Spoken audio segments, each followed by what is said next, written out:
تو 3 انعامات اللہ تعالیٰ نے اپنے حبیب صلی اللہ علیہ وسلم پہ کیے، جو اصل ٹاپک کی طرف دوبارہ ہم آ جاتے ہیں۔ پہلا انعام، آپ یتیم تھے، اللہ نے آپ کو ٹھکانہ دیا۔ دوسرا انعام، آپ علم نہیں تھا آپ کے پاس حلال و حرام کا، اللہ نے آپ کو شریعت کا علم دیا۔ تیسرا، آپ غریب تھے، اللہ نے آپ کو غنی کر دیا۔ یہاں بھی ایک ٹیکنیکل پوائنٹ، پھر قیام تام کی طرف چلتے ہیں تو ذرا علمی باتیں ہیں نا بیچ میں آ جائیں۔ دیکھو، غنی کیا ہے اللہ نے۔ غنی کا مطلب کیا ہوتا ہے؟ ایسا انتظام کر دینا کہ آپ دوسروں کے محتاج نہ رہیں۔ آج ہمارے ہاں فقیروں کو بھیک دے دے کے اور بگاڑ دیتے ہیں۔ فقیروں کو بھیک دے دے کے، آپ تحقیق کرو کسی فقیر کے بارے میں، مستحق ہے نا، اس کو اسٹیبل کر دو۔ اور اگر آپ کو یہ اندازہ ہو جائے یہ کمبخت اسٹیبل ہونا ہی نہیں چاہتا ہے، اس کو لت پڑ گئی ہے، پھر مت دو اس کو۔ میرا بہت تجربہ ہوا ہے، کوئی نوجوان آیا بھیک مانگ رہا ہے، میں نے کہا کوئی بات نہیں، آپ کو کتنے پیسے چاہیے؟ جی 500 روپے چاہیے۔ میں نے کہا ہماری مسجد میں فرنٹ ایریا ذرا خراب ہوا ہے، اس کو تھوڑا صفائی کر دو، میں آپ کو 500 روپے دے دوں گا۔ ایسا غائب ہوا مارکیٹ سے شارٹ۔ اس کا مطلب یہ پروفیشنل بھکاری ہے، اس کو آپ 500 روپے دے کے غنی کر دو گے۔ اور زیادہ غنی کی ڈیفینیشن سمجھ میں آئی؟ مالدار ہونا نہیں ہے، غنی مستغنی سے نکلا ہے، بے پرواہ، کسی کی ضرورت نہیں ہے۔ ہمارے نبی غنی کرتے تھے لوگوں کو اور غنی بننے کی ترغیب دیتے تھے۔ مشہور واقعہ ہے نا، ایک شخص بھیک مانگنے کے لیے آیا، آپ صلی اللہ علیہ وسلم نے اس کو حکم دیا کہ گھر میں جو کچھ ہے لے کر آؤ۔ وہ برتن لے کر آیا، اس کو آپ نے بیچا، نیلام کیا، کلہاڑا دیا، کہا جنگلوں سے لکڑیاں کاٹ کے لاؤ بیچو۔ وہ لائے، 1 درہم کے 2 درہم، 2 کے 4 درہم ہو گئے۔ تو یہ نبی نے ان کو بھیک نہیں دی بلکہ ان کو کیا کر دیا؟ غنی کر دیا آپ صلی اللہ علیہ وسلم۔ تو معاشرے میں ایسے لوگوں کو تلاش کیا کریں جو اسٹیبل نہیں ہیں، اور ان کو پراپر غنی کرنے کی کوشش کریں۔ بھیک دے دے کے نوجوانوں کو بگاڑیں مت۔ وہ سٹے لگا، جب محنت کر کے پیسہ کمائے گا تو سٹوں پہ ضائع نہیں کرے گا، گٹکوں پہ ضائع نہیں کرے گا وہ۔ تو میں یہ عرض کر رہا تھا، اللہ نے اپنے حبیب صلی اللہ علیہ وسلم پہ 3 انعامات بتائے۔ یتیم تھے، ٹھکانہ دیا، غریب تھے، غنی کر دیا، اور علم نہیں تھا، اللہ نے آپ کو کیا دیا؟ علم۔ اللہ نے یہ 3 بڑے بڑے انعامات بیان کر کے اللہ نے نبی صلی اللہ علیہ وسلم کو حکم دیا کہ ان تینوں انعامات کا آپ شکر ادا کریں۔ ان تینوں انعامات کا آپ کیا کریں؟ شکر ادا۔ کیسے؟ ہم جب شکر ادا کرنا چاہتے ہیں ہم کیا کہتے ہیں؟ اللہ تیرا شکر۔ ہم سمجھتے ہیں شکر ادا ہو گیا۔ اللہ ہم پر کوئی انعام کرے ہم کہتے ہیں اللہ کا بڑا فضل ہے، ہم سمجھتے ہیں اس کا شکر ادا بولو ہو گیا۔ آواز تو سب کو صحیح آ رہی ہے نا؟ اتنا کافی نہیں ہے، یہ بھی ضروری ہے کہ منہ سے بول دیں کہ اللہ کا شکر ہے، لیکن اتنا کافی نہیں۔ اگر اتنا کافی ہوتا تو اللہ اپنے حبیب پر 3 انعام کر کے کہتا کہ اے نبی آپ شکر ادا کر دیں، زبان سے کیا کہہ دیں؟ الحمدللہ۔ نا نا نا، قرآن نے کہا آپ یتیم تھے، ہم نے آپ کو کی کفالت کا انتظام کیا، لہذا فَأَمَّا الْيَتِيمَ فَلَا تَقْهَرْ، اب کسی یتیم کو آپ کو دھکے دینے کی اجازت نہیں ہے، آپ کو یتیموں کی کفالت کرنی پڑے گی۔ سمجھ میں آ رہی ہے کہ نہیں آ رہی ہے؟ نعمت کا شکر یہ ہے کہ جو اللہ نے آپ پر انعام کیا وہی انعام آپ آگے پارسل کر دو۔ سمجھ رہے ہو؟ اس کی قدر کرو کہ میں یتیم تھا، اللہ انتظام نہ کرتا تو میرا کیا حال ہوتا۔ لہذا معاشرے میں اگر میرے رشتہ داروں میں کوئی یتیم ہوتا ہے تو میں نے بھی اس کے ساتھ احسان کرنا ہے۔ دوسرا، اللہ نے آپ کو شریعت سے بے خبر پایا، باخبر کر دیا، اس کا حکم دیا اما بنعمت ربک فحدث۔ رب نے جو آپ پر نعمتیں کی ہیں، علم کی نعمت خاص طور پر، اس کو آگے آپ نے بیان کرنا ہے۔ جو علم اللہ نے آپ کو دیا ہے اسے لوگوں میں تقسیم کرنا ہے۔ علم کی نعمت کیا ہے کہ اس میں بخل نہ کرے انسان، چاہے وہ دین کا علم ہو یا دنیا کا علم ہو۔ آج کسی سے اس کے بارے میں اس کے پاس کوئی نالج ہو، آپ لینے کے لیے چلے جائیں، بعض لوگ سخی ہوتے ہیں، بعض گھنٹہ لگا دو کہ وہ آپ کو نالج نہیں دیں گے، اس کو یہ ڈر ہوتا ہے کہ یہ بھی نہ سیکھ جائے کہیں۔ تیسرا انعام اللہ نے کیا کیا؟ آپ مسکین تھے، غریب تھے، اللہ نے غنی کر دیا، لہذا وَأَمَّا السَّائِلَ فَلَا تَنْهَرْ، کوئی مانگنے کے لیے آئے تو اس کو دھتکارنا نہیں ہے۔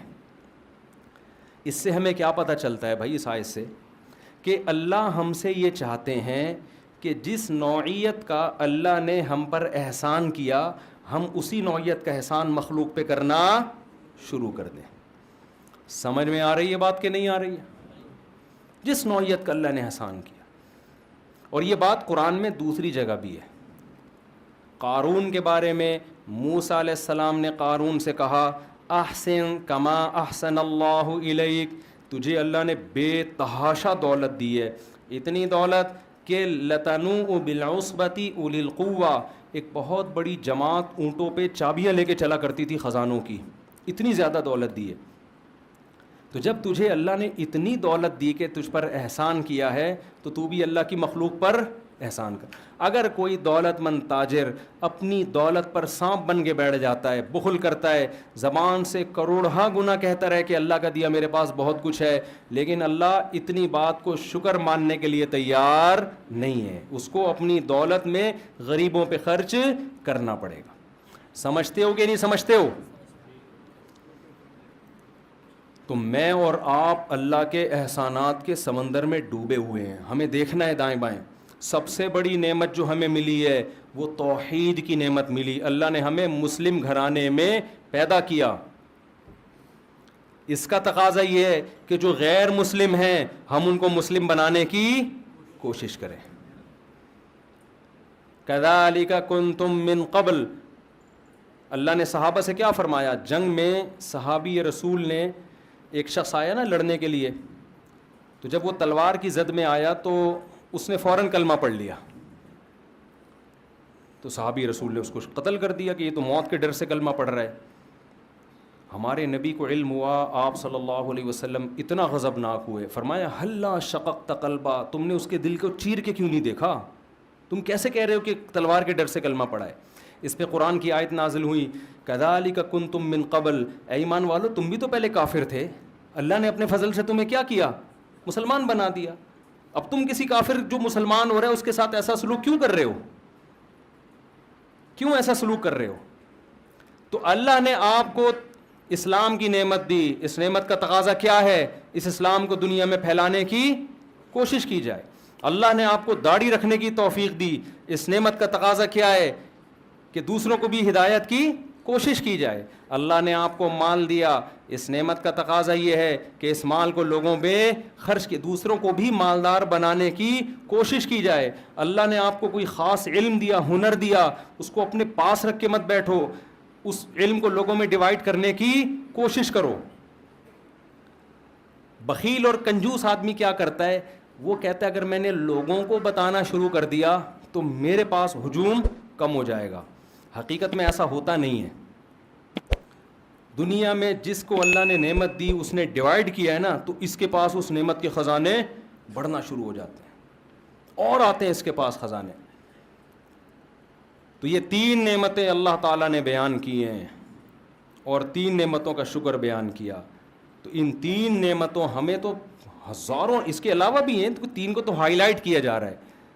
تو آج سے اس بات کا عزم کریں، محاسبہ کریں، بیٹھیں دیکھیں کون کون سے انعامات ہم، جو مصیبتیں ان کو تو سوچ رہے ہوتے ہیں، جو انعامات ہیں ان کو نہیں سوچتے۔ حضرت مولانا اشرف علی تھانوی رحمہ اللہ تعالیٰ کو ڈاکٹر عبدالحی صاحب رحمۃ اللہ علیہ تھے غالباً، انہوں نے خط لکھا اپنے شیخ کو نا، پیر و مرشد کو۔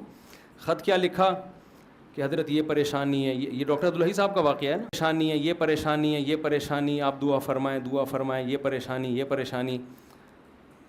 تو انہوں نے نیچے لکھا کہ بہت افسوس کی بات ہے کہ ساری پریشانیاں ذکر کر دیں، اللہ کی نعمتوں کا تذکرہ نہیں کیا۔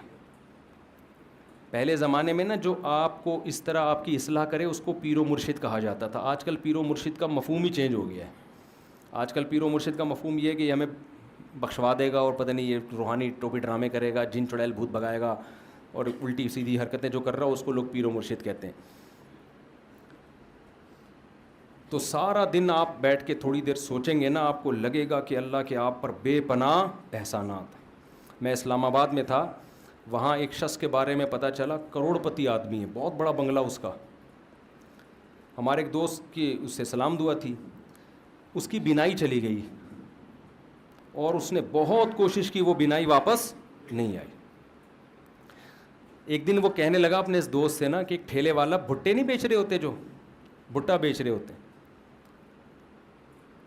تو اپنے دوست سے کہنے لگا، اس دوست نے مجھے بتایا کہ یار اگر یہ بھٹے والا میری ساری دولت بھی، اسلام آباد کا بنگلہ، میرا بزنس لے لے، یہ بھٹے کی ریڑھی مجھے دے دے اور آنکھیں دے دے، تو میں اس پہ تیار ہوں۔ اتنی بڑی نعمتیں ہیں جو اللہ نے مجھے اور آپ کو عطا کی ہوئی ہیں، اتنی بڑی بڑی نعمتیں، ہم پریشان کیوں ہوتے ہیں؟ ایک دن ایک صاحب میرے پاس آئے اور اپنی پریشانیاں گنوانے لگے نا، یہ پریشانی، یہ پریشانی، یہ پریشانی، یہ پریشانی، یہ ٹینشن، یہ ٹینشن، یہ ٹینشن۔ میں نے اس کو کہا، میں نے کہا یار جو ٹینشنیں آپ بیان کر رہے ہو نا، جس سے آپ موٹیویشن لینے کے لیے آئے ہو، اس کے پاس یہ والی ٹینشن اس سے ڈبل ہے۔ سمجھ آ رہی ہے بات؟ اس کے پاس یہ والی ٹینشنیں کیا ہیں؟ اس سے ڈبل ہیں۔ تو میں آپ کی ٹینشنیں کیسے ختم کر دوں؟ میں نے کہا آپ کے ساتھ مسئلہ ٹینشنوں کا نہیں ہے، آپ کے ساتھ مسئلہ یہ ہے کہ آپ نے اس دنیا کو مسافر خانہ نہیں سمجھا، جو نعمتیں ہیں وہ دیکھ نہیں رہے، جو چیزیں نہیں ہیں ان کو ٹینشن سمجھ رہے ہو۔ اور دنیا میں کوئی آدمی ایسا ہے کہ اس کی ساری خواہشات پوری ہو جائیں؟ بولو نا، دنیا میں کوئی ہو نہیں سکتا۔ وجہ کیا ہے؟ ام للانسان ما تمنا، قرآن کہتے ہیں کیا انسان یہ سمجھتے ہے جو تمنا کرے گا مل جائے گا؟ یہ تو ممکن نہیں ہے۔ یہاں ہم نے یہ دیکھنا کیا کیا ملا ہوا ہے، یہ نہیں دیکھنا کیا کیا نہیں ملا ہوا۔ لوگ یہ دیکھ رہے ہوتے ہیں، وہ ڈیفینس میں رہتا ہے، میں ناظم آباد میں رہتا ہوں، وہ بھائی تو یہ دیکھ، تو ناظم آباد میں رہ رہا ہے، وہ گندے نالے کے پل پہ رہ رہا ہے وہ بندہ فلاں، اور جو گندے نالے پہ رہتا ہے وہ دیکھے یار گندے نالے پہ گھر تو ملا ہوا ہے، اگلا تو فٹ پاتھ پہ سو رہا ہے۔ جو فٹ پاتھ پہ سو رہا ہے وہ کہے کہ یار میں سو تو رہا ہوں نا۔ بہت سے لوگ 1000 گز کے بنگلوں میں گدے پہ نیند نہیں آ رہی، وہ کہہ رہے ہیں فٹ پاتھ کی نیند اچھی ہے اس گدے سے جس پہ نیند نہیں آئے کم وقت کو۔ تو جب تک آپ اس دنیا کو مسافر خانہ نہیں سمجھتے اور آپ یہ نہیں سمجھتے کہ یہ میری، دیکھو رسول اللہ صلی اللہ علیہ وسلم نے فرمایا جس کو 2 ٹائم پیٹ بھر کے کھانا مل گیا اور سر چھپانے کی جگہ مل گئی، جسم کسی بڑی بیماری سے محفوظ ہو گیا، اللہ نے ساری دنیا کی دولت سمیٹ کے اس کو دے دی ہے۔ اب حدیث کا مفہوم کیا ہے؟ مطلب یہ نبی کے الفاظ نہیں، میں مفہوم سمجھا رہا ہوں۔ اب اگر یہ کہتا ہے نا میرے بھی ٹینشن، یہ اس کی اپنی بنائی ہوئی ٹینشن ہے، یہ اللہ کی طرف سے نہیں ہے، یہ تو ہوس ہے بھائی، ہوس کا تو دنیا میں کوئی علاج نہیں ہے۔ کتنے لوگ آتے ہیں میں بے روزگار ہوں، ٹینشن ہے، میں کہتا ہوں تیرے کو صبح ناشتہ مل رہا ہے؟ ناشتہ تو مل رہا ہے۔ دوپہر کھانا مل رہا ہے؟ ہاں مل رہا ہے۔ رات کا کھانا مل رہا ہے؟ ہاں مل رہا ہے۔ سونے کی جگہ ہے؟ کہہ رہے ہیں ہاں ہے۔ کہہ رہے ابا کی صلواتیں بہت سننے کو ملتی ہیں، بس یہ ٹینشن ہے۔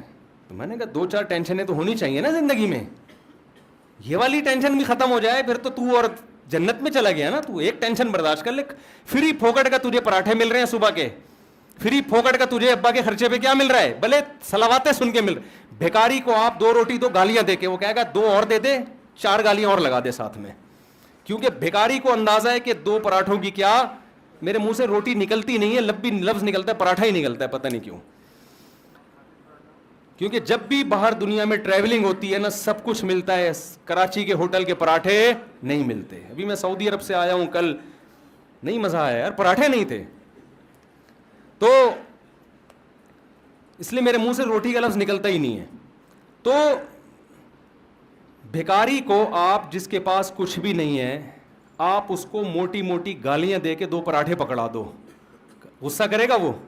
پھر بھی شکریہ ادا کرے گا، اس لیے کہ وہ اپنے آپ کو اس کا بھی مستحق نہیں سمجھتا۔ اور جو گھر میں بیٹا ہوتا ہے نا کروڑ پتی باپ کا، وہ سمجھتا ہے سارا میرا ہے، میں اس کا مستحق ہوں، مجھے یہ بھی چاہیے، مجھے یہ بھی چاہیے۔ او بھائی تو سمجھ کہ میں مسافر خانہ ہے، اللہ نے مجھے بڑے باپ کے گھر میں پیدا کر دیا، یہ میرا احسان نہیں، کس کا احسان ہے؟ اللہ کا احسان ہے۔ جو مل رہا ہے گریوی میں کھاؤ، اس پہ اگر ابا صلواتیں سنا کے، ابا پھر بھی مجھے اپنا بیٹا ہی سمجھ رہا ہے، کوئی بات نہیں ابا 2 گالیاں اور، لیکن رات کو گھر سے نہیں نکالنا مجھے، آپ سمجھ رہے ہیں نا؟ سنا کرو ابا کی گالیاں، اس پہ ثواب ملتا ہے، خدا کی قسم برداشت پہ ثواب ملتا ہے، باپ کی پیشانی پر محبت سے دیکھنے پر حج عمرے کا ثواب ملتا ہے۔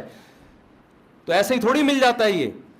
تو جب آپ اپنے آپ کو یہ سمجھو گے میں ان چیزوں کا مستحق ہوں ہی نہیں, تو جتنا ملے گا اس پہ کیا ہوگا, شکر ادا ہوگا. بھائی ہم تو اس کے بھی مستحق نہیں تھے, اللہ نے ہمیں یہ بھی دے دیا, یہ بھی دے دیا, یہ بھی دے دیا. تو ہم تو یہ چیز بتاتے ہیں لوگوں کو کہ بھائی, وہ اکثر ایک میں واقعہ سناتا ہوں, بس یہ واقعہ بیان کر کے اپنی بات کو ختم کرتا ہوں. ایک نجومی کے پاس ایک آدمی گیا اور اپنی ہاتھ دکھائی. نجومیوں کو آتا واتا کچھ نہیں ہے, لیکن ویسے ہی لوگ چلے جاتے ہیں. تو نجومی نے ہاتھ دیکھ کے کہا کہ بھائی 10 سال تک, وہ غریب آدمی تھا, نجومی نے کہا 10 سال تک تم غریب کے غریب ہی رہو گے. یہ بڑا خوش ہو گیا کہ 10 سال بعد کیا ہوگا, بھارے نیارے ہو جائیں گے. اس نے کہا 10 سال تک غربت کی پریشانی تمہیں اور رہے گی. یہ خوش ہو گیا, چلو 10 سال کے بعد. اس نے کہا پھر کیا ہوگا, اس نے کہا پھر تمہیں عادت ہو جائے گی. پھر کیا ہو جائے گی, عادت ہو جائے گی. تو میں بے روزگاروں سے کہتا ہوں روزگار تلاش کرو, نہیں مل رہا اسی کو انجوائے کرو. آپ بے روزگاری کا جو مزہ ہے وہ روزگار میں نہیں ہے, حقیقت ہے. اس سے برداشت پیدا ہوتی ہے انسان کے اندر. تلاش کرو روزگار, سست بن کے نہ بیٹھ جاؤ.